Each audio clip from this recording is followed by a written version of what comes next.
estimations and overbook a little bit, but we cannot do it kasi nga average yung 70%, minsan 85% show up, minsan 60% lang, no? But kung may e-payment na kasi, manghihinayang sa bayad, no? The third reason is, to prevent the fixers.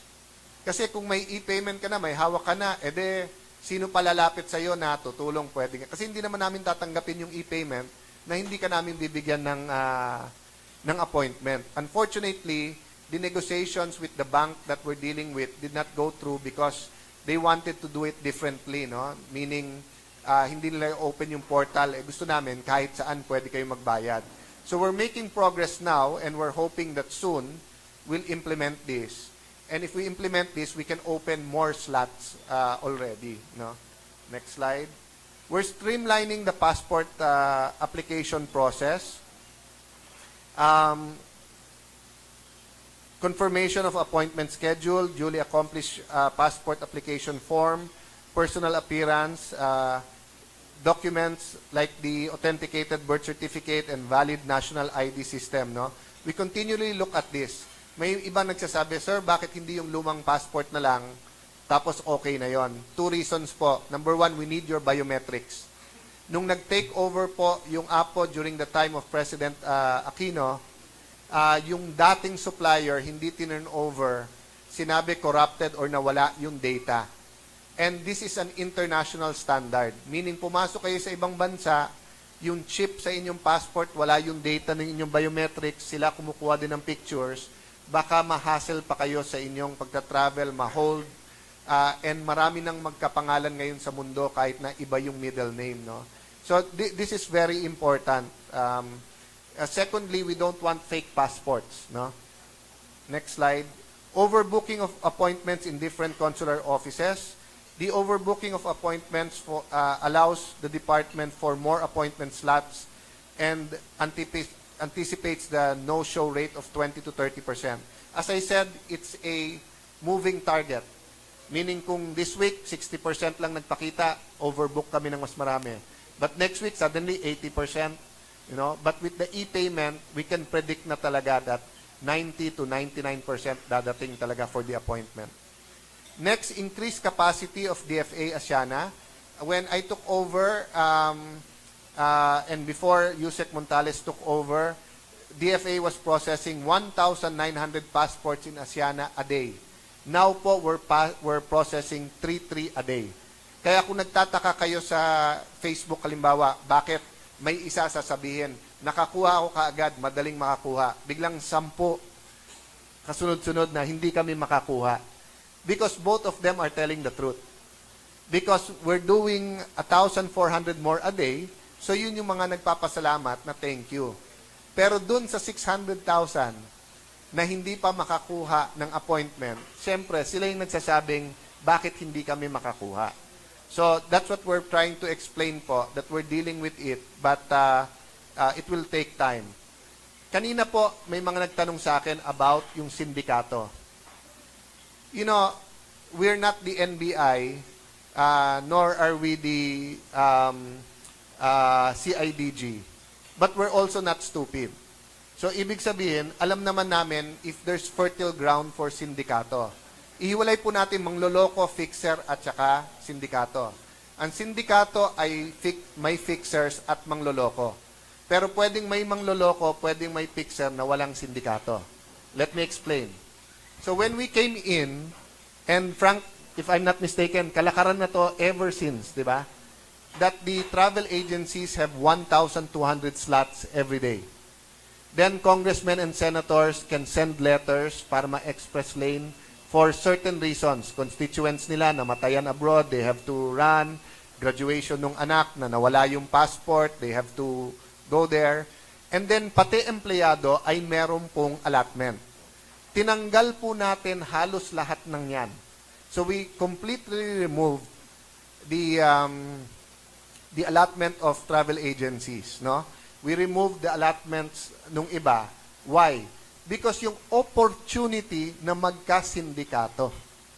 Para magkasindikato, kailangan magbenta ka. So let's say I said, uy, may 50 slots ako. kikita ako ng 2,000 per slot. So, 100,000 per day. Marami kayong maghahati-hati nun. No? So, yun po ang tinanggal namin. So, yung pong nagre-react sa sinabi naming imposible, hindi po namin sinasabing imposibleng may nangloloko, hindi po namin sinasabing imposibleng may fixer. Ang sinasabi po namin, imposible na ginagatasan ng OFW through the appointment system because they don't need an appointment. You just line up. Imposible then through the travel agencies because they don't have allotment. Sindikato po ang sinasabi ko. Now, fixers and manloloko. Anyone can post or can tell you, I'm sure sa inyo, kung may nag-undercovers kanina sa Asiana, probably may lumapit sa inyo, sir, gusto niyo ng passport. Yun yung sinasabi ko, maaring totoo, maaring hindi. Paano magkakatotoo? Magkakatotoo kung may contact sila sa loob na wala naman appointment tapos nakakasingit. But it's not massive. Kasi nakabantay sarado and everything. So, paisa-isa yon, no?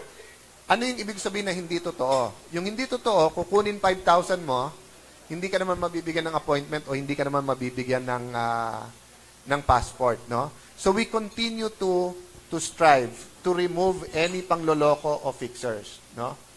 At sa travel agents, to be fair to them, trabaho nila to make it accessible sa travelers. So what we're going to offer to them is magkaroon sila ng travel fair, ipaparada namin yung mga truck sa labas ng travel fair para yung mga kanilang kliyente makakuha. Pero bakit importante sa amin na sa travel fair? Para kay bumili sa kanila o hindi, ay makakuha ng passport. Kasi unfair naman, di ba? Na pag bibili ka, mas mabilis ang passport mo. Pag hindi ka bibili doon, hindi ka makakuha. Dapat patas sa bawat Pilipino, no? So, because of this, we have removed 50,000 bogus appointments last year. Yan po yung sinasabi niyong maaring sinindikato. Kung hindi natanggal yung 50,000 na yan po ang maaring naging sindikato. Kasi ang problema po sa allotment, you can change it. Sa online appointment po, you cannot change. So kung nag-register Alang Cayetano, tapos nag-register Peter Cayetano, and then suddenly papalitan ko ng Jose Cayetano, and then Carlos Cayetano, hindi pwede. Pero kung allotment, may allotment akong dalawa, I'll just put a name and then change it. So the opportunity na magkasindikato, ang tinanggal po namin. So those who na-victimize po, na nakunan kayong pera pero may fixer at nakuha nyo passport nyo, o kaya doon po sa kinuha pera nyo walang passport, isumbong nyo po sa amin. Hindi namin kayo susunugin, hindi namin kayo iharap ko saan man, but hahabulin po namin yung pong kumuha ng pera sa inyo dahil anti-graft po yun. Next page. Strict implementation of courtesy lane for those who are entitled by law. Sa ngayon po, first announcement, no? Solo parents, overseas Filipino workers, including first-time overseas workers, pregnant women. Dati, humingi pa kami ng birth certificate. Ngayon, obvious naman sa atin kung buntis o hindi, or may question, kakausapin na lang, no? Children below 7 years old, persons with disabilities, with one companion, senior citizens, express lane na kayo. But yung express lane ang hinihigpitan namin dahil dyan ang may opportunity na may fixer. Bakit?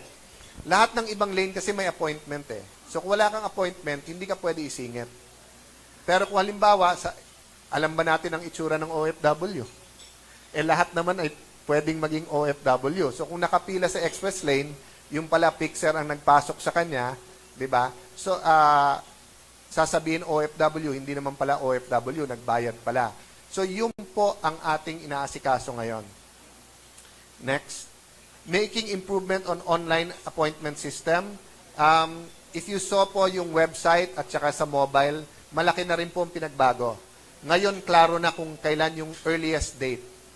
Alam ko po ang hinanakit ng ating kababayan, pag inopen nyo, para bang wala ng date. Because we open 3 months at a time because of the online payment system. Pero we will be now checking it weekly and make sure na meron slots na available. And when we open our call center, or Frank, maybe I can ask our supervisors, Ang problema kasi natin, abuse eh. No? Kasi pwede natin sabihin sa supervisors, pag may mabigat na dahilan, halimbawa, hindi niya balak i-renew, namatayan siya. O, paano niya i-renew ngayon lahat? Ang problema, if you open that and give full authority sa supervisors, paano kung dun pumasok ang fixers, no? But the reality is also, may mga taong may emergency na walang kilalang congressman, etc. So, we have a help desk nga ba? We accommodate that, no? So, dun po sa may problema at kailangan ng passport, go to our offices, talk to our people, they will accommodate. Question, why are we not announcing it that way? Pag pumila po 10,000,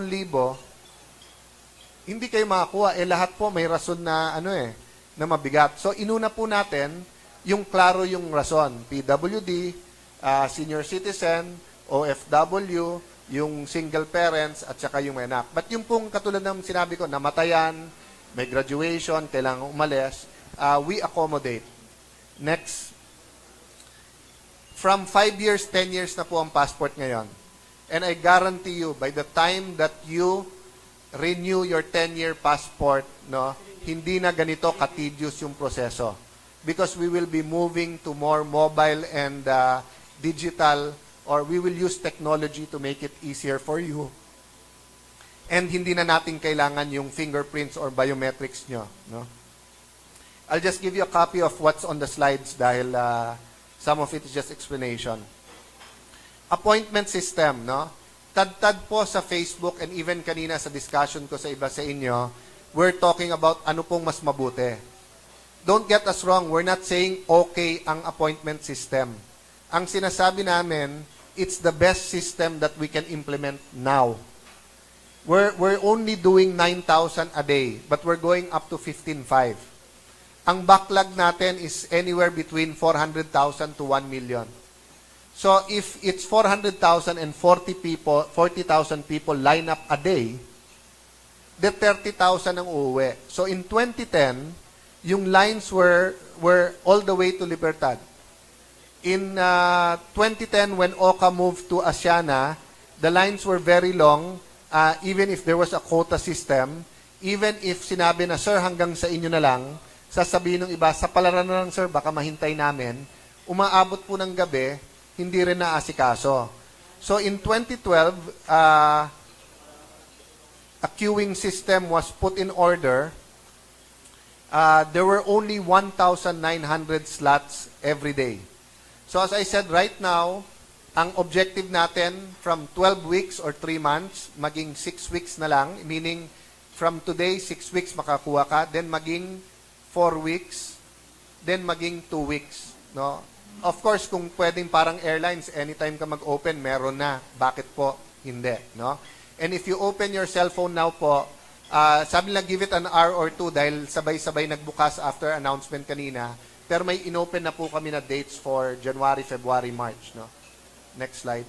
Can we make sure, Ophel, make sure na lang that they have a copy of our presentation para yung hindi ko na nabanggit. Why having a passport appointment system is better than walk-in? Because we really cannot predict and sobra po talagang dami. Kung ang kumukuha lang ng passport is 60,000 at capacity namin 50, walk-in na lang po tayo.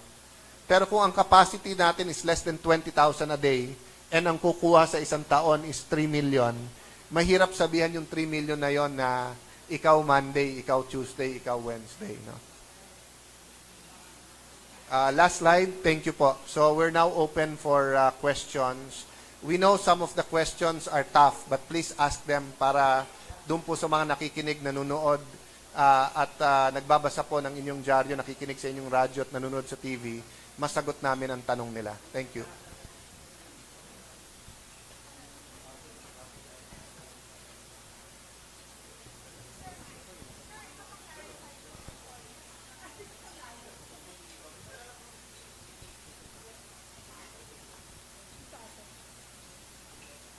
Hi, sir. Jinky, IBC 13, sir. Sir, ipapaklarify ko lang for the record kasi marami kaming nababasa sa social media.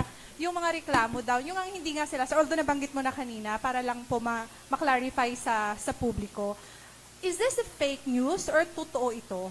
Sir, yung mga hindi sila makapag-book up Okay. until March? 90% na nagkri-criticize, they mean well, tama, they're just following the president, they're asserting their right, Pilipino kami, bakit matagal makakuha ng passport? Hindi fake news yon.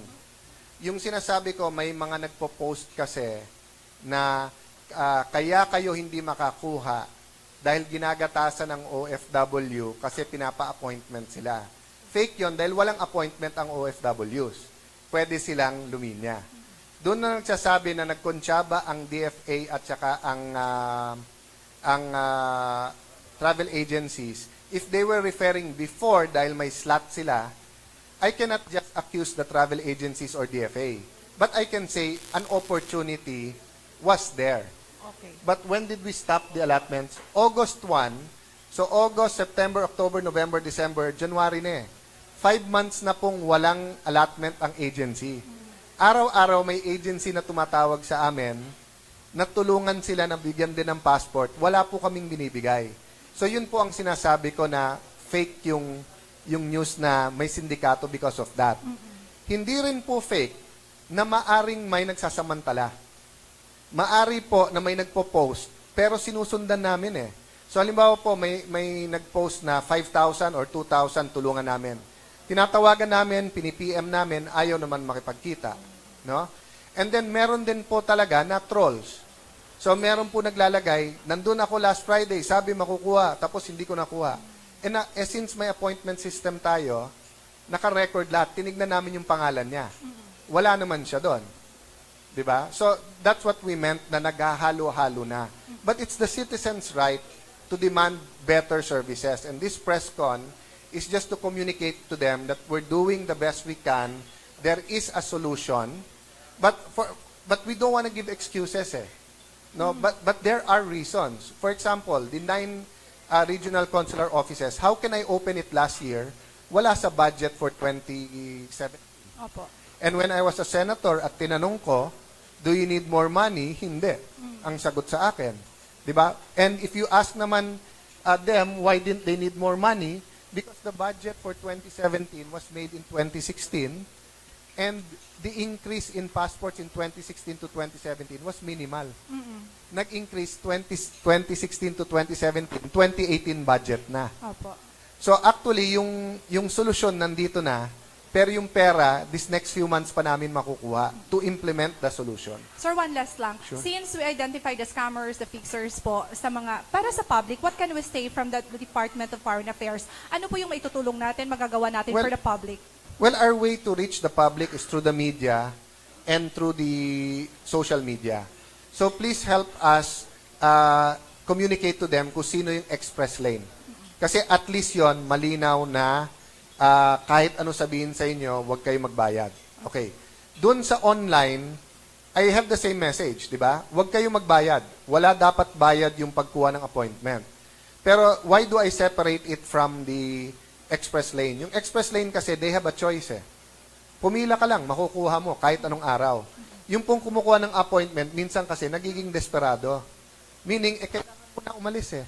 So, kung ang sweldo mo sa Saudi is $1,000 a month, ano yung magbayad kang 5,000 para makuha, may 1,000 ka naman sweldo. Ganun ang iniisip nung iba. So, what we're telling that person, we can give it to you na wala kang binabayad para yung 1,000 mong sweldo sa'yo na. So, approach our people. Just go to the offices and approach the people. No?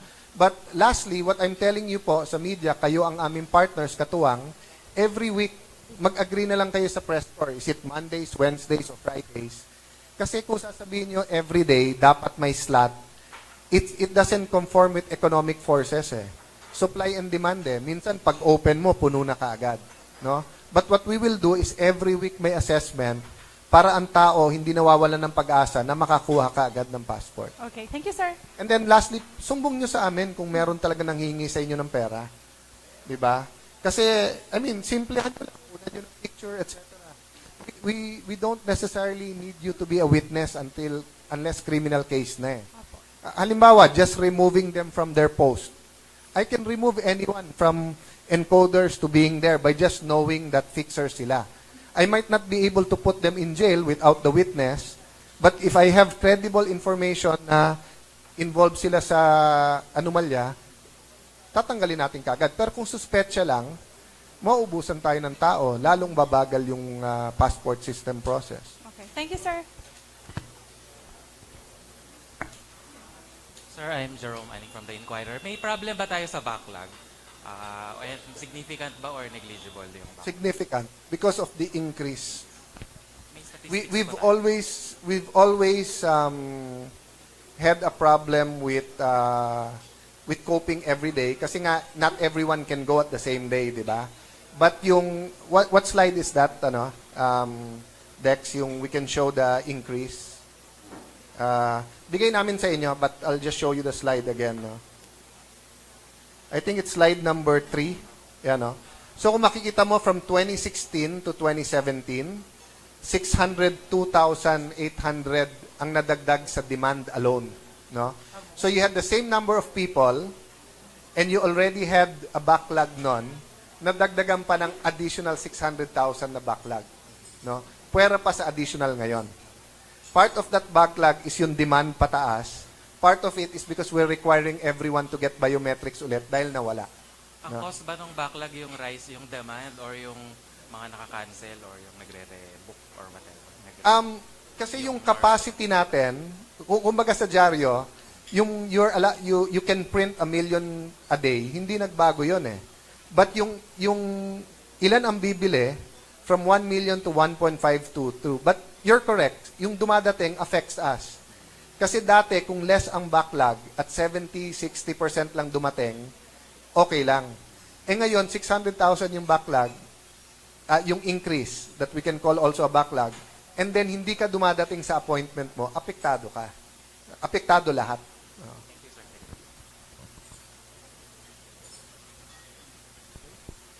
If there's no other questions on passport or kung nag-iisip pa kayo ng questions sa passport, I'd just like to mention to you, alam nyo naman, hindi lang yan ang trabaho namin. Ang primary concern together with the passport is OFWs. And what we're busy with this January, February, March is making sure that all of our embassies abroad have a good record keeping of our OFWs, have the social media and technology to keep in touch with them, and alert us right away if they need help, if there's distress or there's abuse. So part of the time we've spent this January is planning a OFW command center.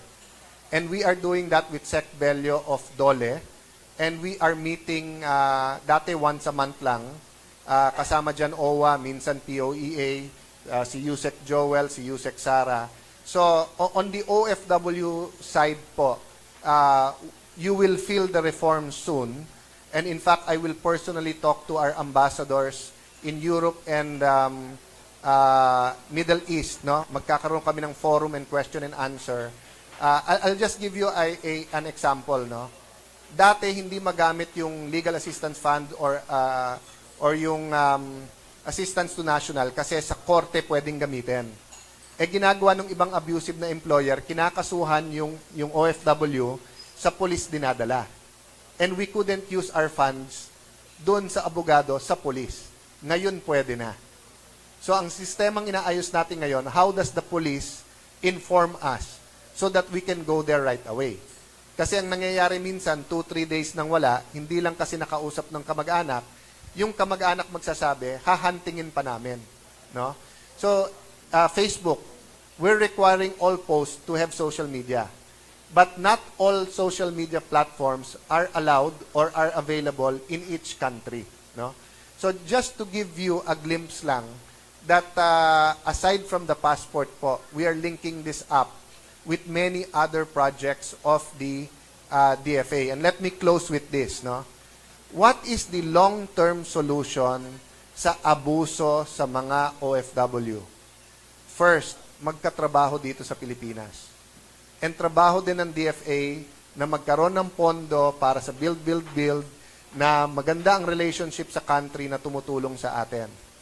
Second, capability building, human resource development. The more educated the Filipino, the better job they get. Kung makikita nyo yung statistic, the lower the education level, the more naaabuso ang Pilipino. Because of the countries na napupuntahan at saka yung working condition. Pero the better the education, the better the working place and country. No? So although may short-term solution tayo in helping OFWs, the DFA has to be partnered with TESDA, with DOLE, with the Department of Finance, with the Build group, with DOTR, with DPWH, to make sure na all of this is being done. So like right now, we are working out with many of our traditional allies and new friends, scholarship and apprenticeship program. Let me take this opportunity to announce to you, for example, that there's one country that will do a lot of projects here, China.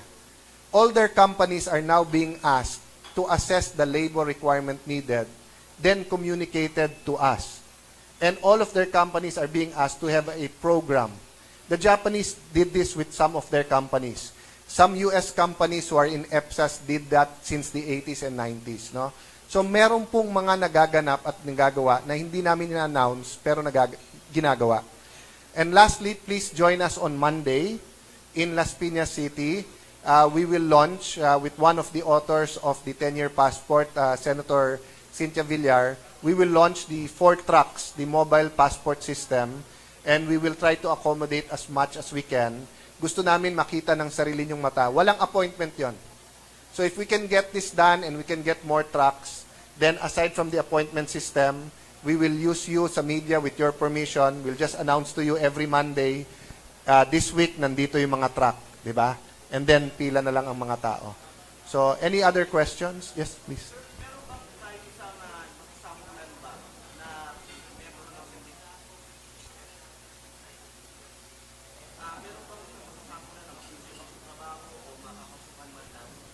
Well, the problem nga kasi namin, it's allegations. No? I mean, Asek Mocha said kanina kay Yusek Joel, there will be people coming forward. So, kayong mga journalists, may tiwala sa inyo tao, can you ask those people nagsusumbong sa inyo to point? Meron kami sinasampulan ng mga may sa Facebook page, pero minsan, hindi rin nila pangalan.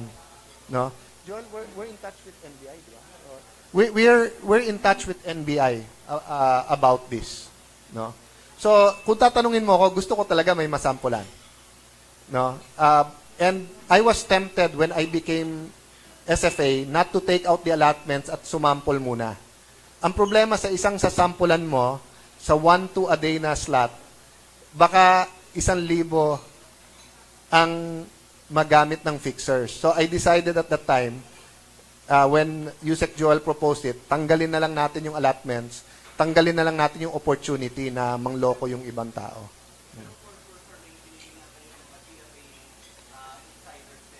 There was a case that 10 years ago yun, Frank?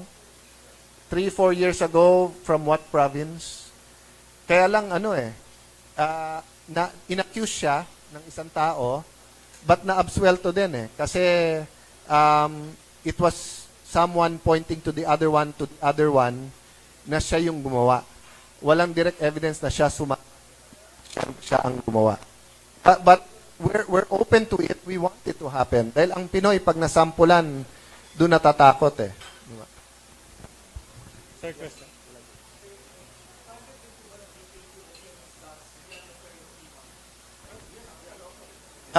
We're opening it now because hindi nga na-push through yung sa e-payment.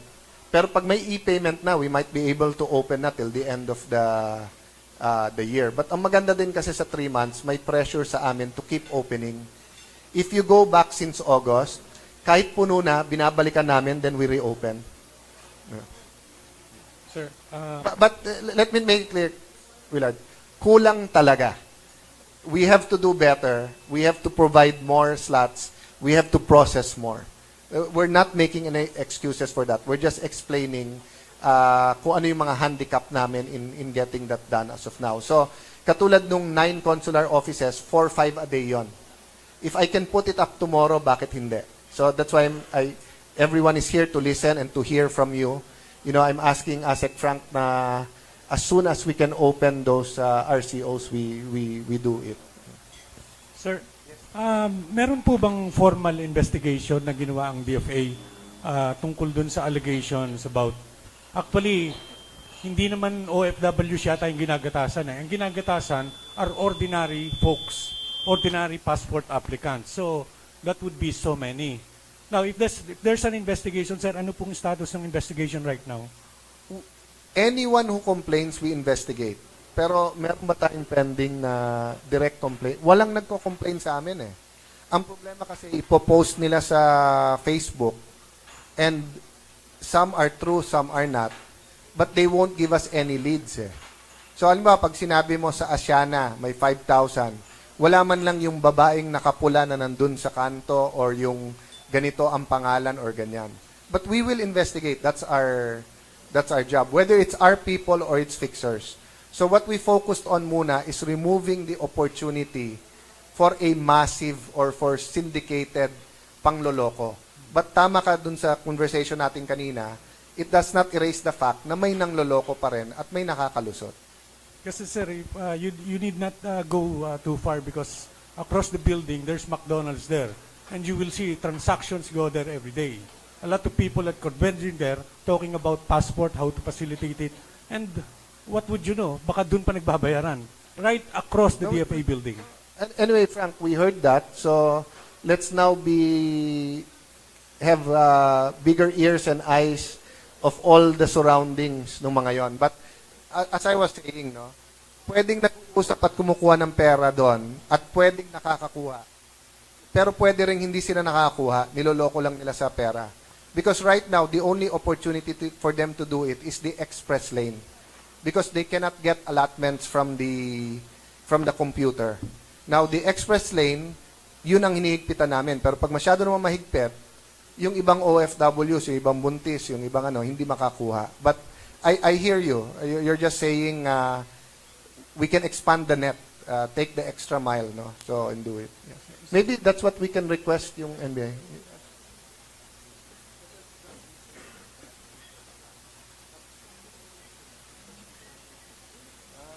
Okay. Yusek Joel told me of a modus that theoretically is not illegal if they don't charge, no? So meron mabilis mag-computer, hinihintay magbukas yung slot. Pagbukas ng slot, nakapila yung kanyang ilalagay. Akala nung mga yon, kaya nakakakuha dahil etong merong computer ay may direct access sa computer namin. Ang hindi niya alam, kung buksan niya cellphone niya, siya din ang makakagawa. But ang point nga nila, if we can get them caught in the act, of course, if they're in the houses or nakatago or may mga opisina, mahirap. But if they're in restaurants surrounding and everything, but I personally will appeal again sa NBI to help us kung talagang nangyayari. Di ba, meron din tayong analytics, di ba?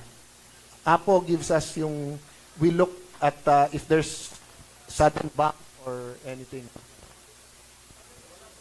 Yeah. We'll take a second look kasi what we do when we open, like when we, dun po sa hindi ko sinasabing mali kayo yung mga nagpo-post na October pa lang wala kayong makuha. But December po, may nag-post sa akin from Malacanang na wala ng slot. Ako po mismo nagbukas. At that time, February open pa. Finorward ko pa kay Yusek Joel yung screenshot ng mga araw na open. So the reality is po, mabilis maubos. So if I look today, wala. Bukas meron. The next day, wala. Diba? Ang impression mo, hindi ka makakuha. Or kung yung connection mo mahina, so open pero hindi ka nakakuha, by the time lumakas yung connection mo, wala na.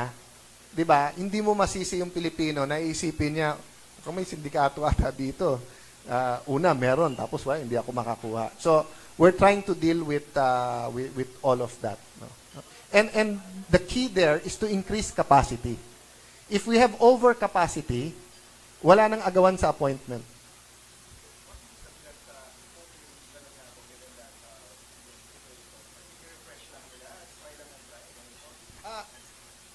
We've posted now. then I nakikiusap ako sa press corps ng DFA or sa mga na DFA beat. Agree on a day, Monday, Wednesday, or Friday. I'll ask ASEC Frank to be available. Open nyo there. Tignan talaga natin kung puno, wala, o etc. No? So, ibig sabihin, if you can be our transparency or our conscience, di ba? So, kita natin. Oo. But like if you open it now, I opened it now, no? May days na na-open. Oo. Dati kasi, kaya nagpapanik yung iba, let's say nung inopen ko nung that day, January, February 3 to March, open pa. 4 or 5 days later, inopen ko, ang nakalagay sa ibabaw, no date available. So, 0. So, tumawag ako kay Joel. Sabi ko, Joel, bakit none? Sabi niya, kasi we're not opening up April and we're waiting kung okay na yung e-payment para dun sa 10-year. But kung hindi mangyari, we'll open up in a few days. No? So, that's an example why, but I did tell him.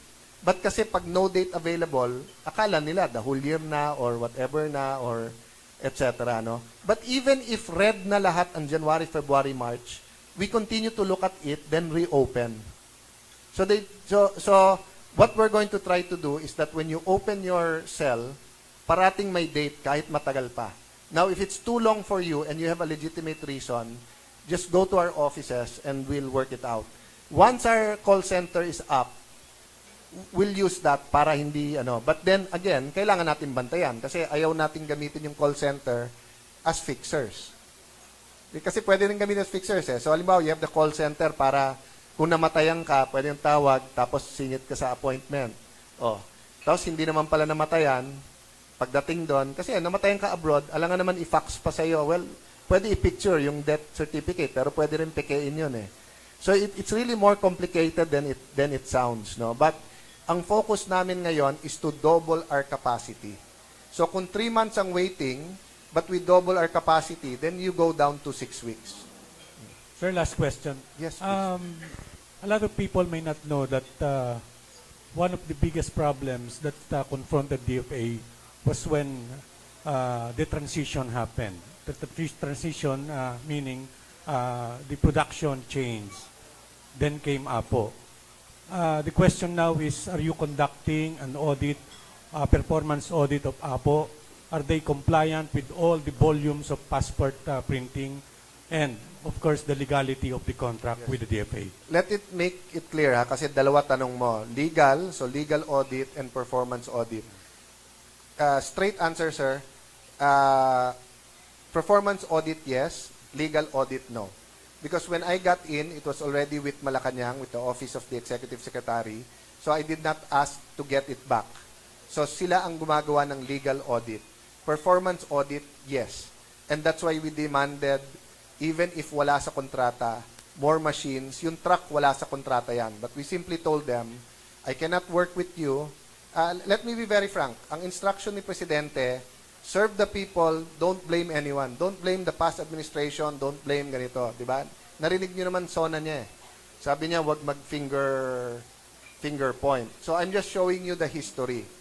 So, given that, ang usapan namin lang nung APO, we'll tell you what we need, we tell you what we can, and then if you can take the extra mile, the extra step, do it. So, katulad nung truck, wala sa kontrata nila yon. But they agreed. But they agreed, but we're interpreting it kasi na duty nyo yan. But it's not within the contract, right? That, wala yung word na they will provide the truck. Pero tama ka na yung to be able to cope with the volume, inherent sa kontrata yon. That's why this early, sinabi na namin sa kanila na kapag lumaki yung capacity, kailangan yung printer nyo nandito na. Ha? Hindi ako papayag na, alimbawa ngayon, if they're printing 16, 17, 18,000 a day, but they can print 25, they shouldn't wait till umabot ng 24 o 25 a day bago nila sabihin, sir, 3 months bago i-import yung makina. Ha? Dapat ngayon pa lang nag-i-import na kasi alam naman natin na talagang pataas na. And I'm asking them to put a printer, hindi lang sa Batangas, but dito din sa Manila, para yung, baka mabawasan din natin yung days.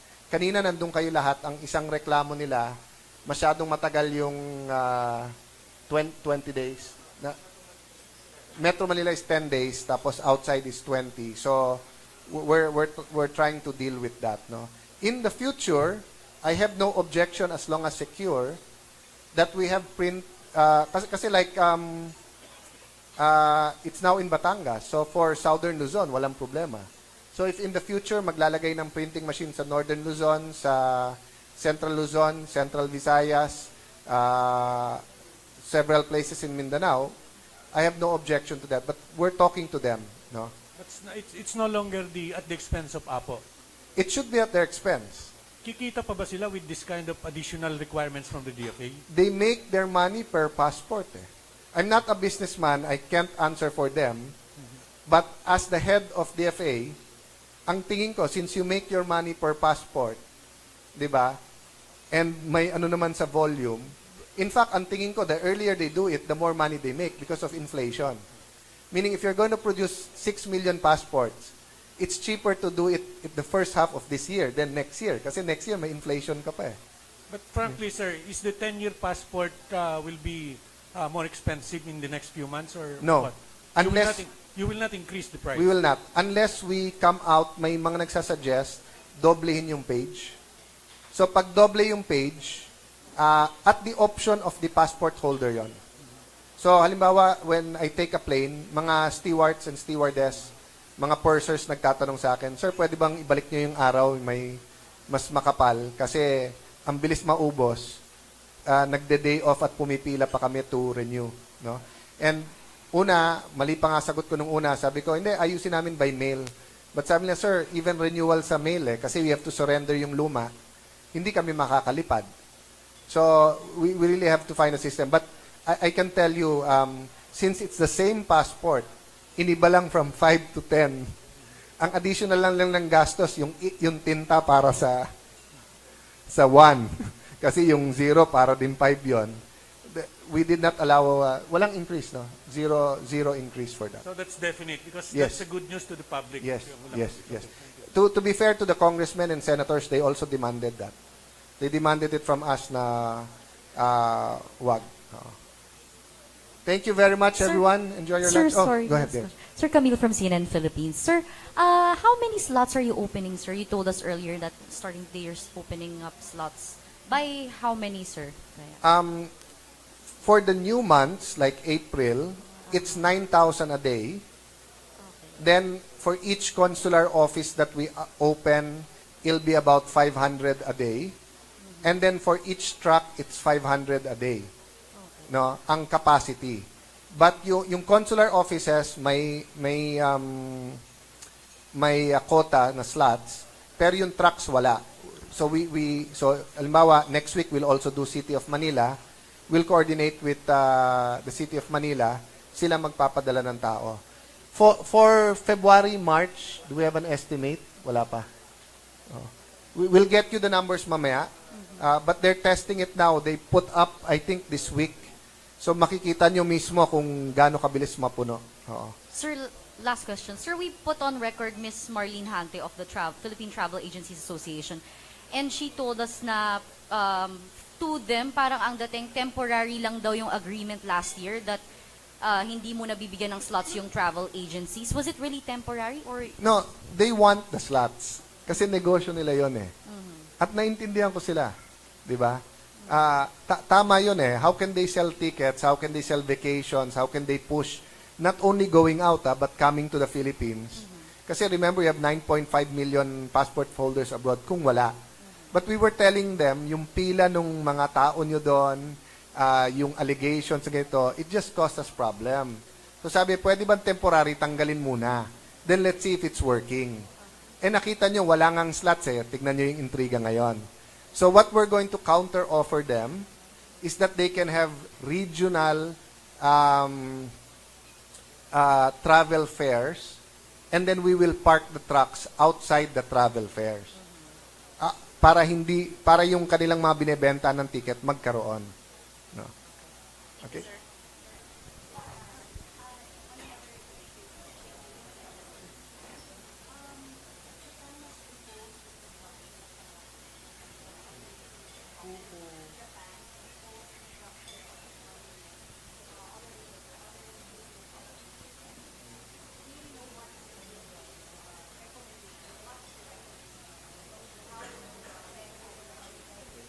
Ang tanong niya is about the statue that was put up in the city of Manila, no?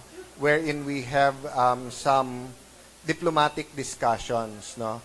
As you know, I cannot discuss ongoing diplomatic discussions. But this is what I can tell you. One, we're looking at the process. Meaning it could happen to any country or to any of our friends or allies, whether our relationship is very good or not so good. So, we're talking kasi about public space. Pag private space kasi, gawin mo yung gusto mo. Remember nung 2007 ba o 2013 nung tumakbo, 2013, tumakbo kami, yung ibang simbahan naglagay ng team patay, team buhay. But that's their property, so they can do that. Pero pag public property or open spaces, there are a lot of requirements from the National Historical Institute, from the DPWH, from the city, and ganyan. So one thing we're looking at is the process kasi nagkabiglaan noon. Okay.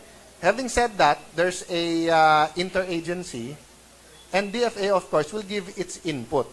And the input of the DFA is always based on two things. It's always based, of course, on Filipino interest. But when you say Filipino interest kasi minsan, nagda-diverge. You know, the interest of good relations with a country and saying we're moving forward for some issues that have been semi or have been officially settled but unofficially may dealings pa. But you also have to deal with the feelings of our people regarding certain issues. So that's the context of the DFA's comments pero wala pang final yung interagency. I think, if I'm not mistaken, they were still in a fact-finding. Who put it up? Why did they put it up? Where did they put it up? Who got the permits? Ano tong, etc. Ganyan. But it's the same thing, di ba? If there was, halimbawa, no, if in Mindanao, someone put up a statue of how Luzonians invaded Mindanao during the American time. And it's a statue that does, in fact, represent oppression to our brother Muslims there, but it also creates some friction with the present Christian Muslim. Magkakaroon din kami ng interagency to discuss it. No? Before putting it up in there.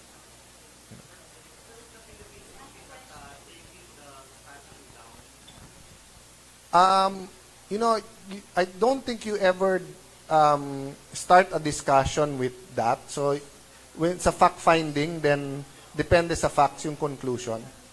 Oo.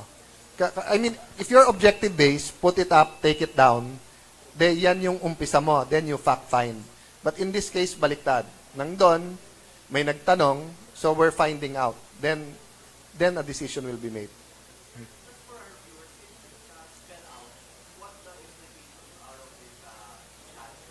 Unfortunately, if I do that, I'll be going into the details of the discussions, no, and it will really affect certain feelings and relationship. No, I don't think it will be good for.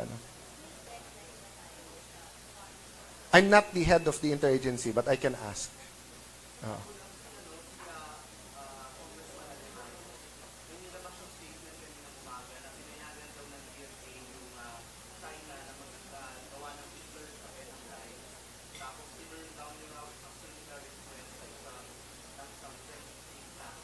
Okay. Let me check the details.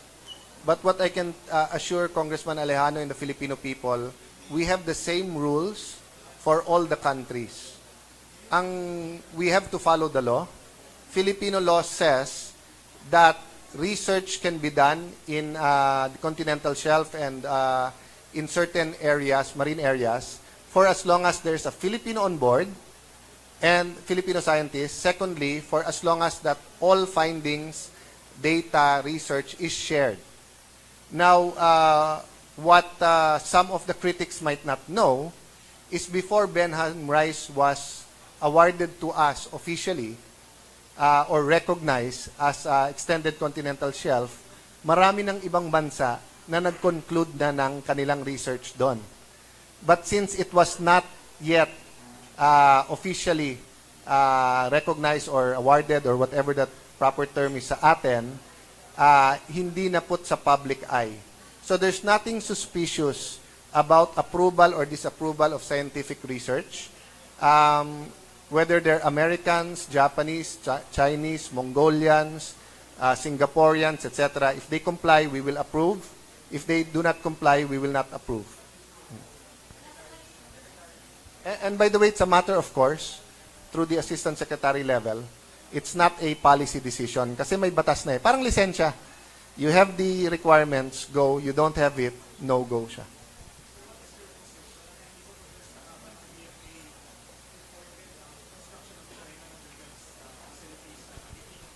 We have always, and we will continue to take the proper diplomatic actions. In the layman's term, a protest or note verbal seems the same, but in actual practice, it's all different. And we have agreed with China that we will have bilateral and multilateral venues to talk about this. ASEAN was a venue where much agreements have come about, including the COC. And then we are planning the second bilateral consultative mechanism in February, and this will be one of the topics.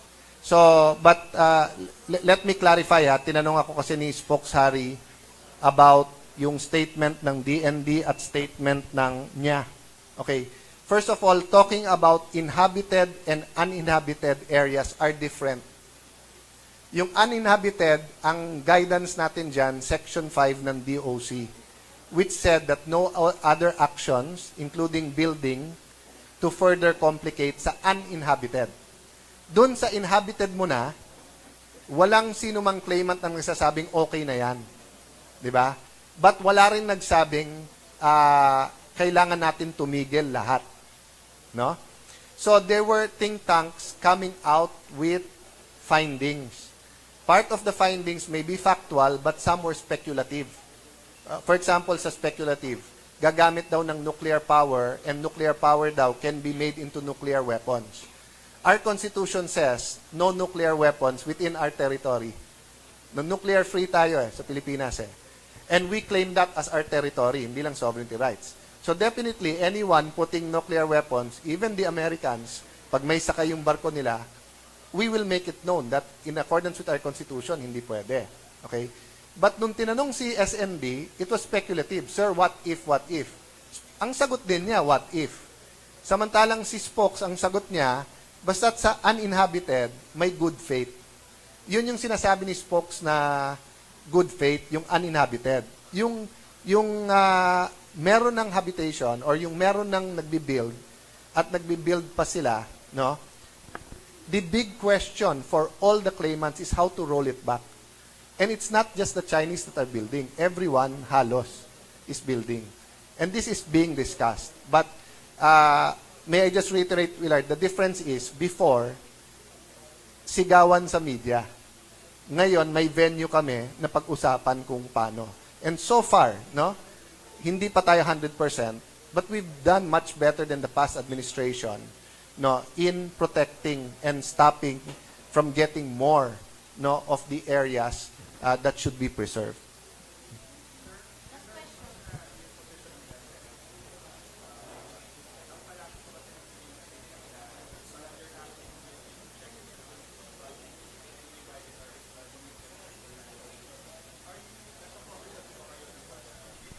We actually had an initial study, but every time the palace or kahit kayo, di ba? Kahit may storya na kayo, pag sinabi ng boss nyo, double check, restudy, you will do it. So we're redoing it. But I had an initial study nung nasa Senate pa ako. I have communicated this to several foreign secretaries around the world. But since Malacanang has asked us to redo it, pakihintayin nyo na lang. But mabilis lang yan.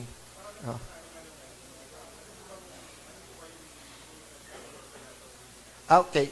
So, ito yung long and short of it, okay? There's a Universal Declaration of Human Rights. Under the Universal Declaration of Human Rights, ang nakalagay doon, you cannot take life arbitrarily. Ang ibig sabihin ng arbitrarily, hindi pwedeng extrajudicial. Hindi pwedeng walang court. So the International Human Rights Declaration, the the document I'm talking about, no? Universal Declaration of Human Rights, does not say no death penalty. Okay? In the same manner that the Universal Declaration of Human Rights does not say no abortion. It says that no taking of life, and then it says that life begins upon hindi conception eh. Tayo ang conception. Sila on birth ata eh. No? Let me get the exact si Sarah ang human rights expert natin sa office ko sa Senate din ngayon. But it's something like birth, no? So, there are some countries in the world na may abortion because hindi nila tingin it's from conception. Tayo, both our spiritual belief as Muslims, as Christians, and our constitution, it's from conception. So, pagka nilaglag mo yung bata na, murder yon, di ba? Abortion. So, meron pong mga protocol, may mga agreements internationally. Isa sa tinutulak ng EU, yung no to death penalty. Ngayon, pag pumayag ka doon, may international obligation ka na, not to the Universal Declaration of Human Rights per se, kasi meron ka ng obligation doon sa, sa declaration eh. But the declaration did not say pati judicial. But doon sa document, we did not ratify that document. So, but anyway, as I said, let me make the final conclusion. So that's why the question is, do we have an international obligation or not? So, kumbaga sa kasal, di ba, nandyan yung pare, ang tinatanong nila, nagkapirmahan ba? O di ba? O nag-yes, I do na ba tayong dalawa? O, so ano to? And kung hindi nag-I do, walang kasal. Kung nag-I do, pwede bang divorce? So, or pwede bang annulment? Yun ang tinatanong ng palasyo sa DFA, sa international side. Yeah. But the DOJ will have to weigh in also. No, I mean, hindi conclusive ang finding ng DFA sa ganyan, but it will be used when we discuss with our other international partners and friends. EU is very important to us. Our traditional allies are very important to us. We have common values. So their concerns are our concerns. But safety of Filipino people comes first. No? So yun po ang balancing act na ginagawa natin. Okay? Thank you very much, everybody. Have a good weekend.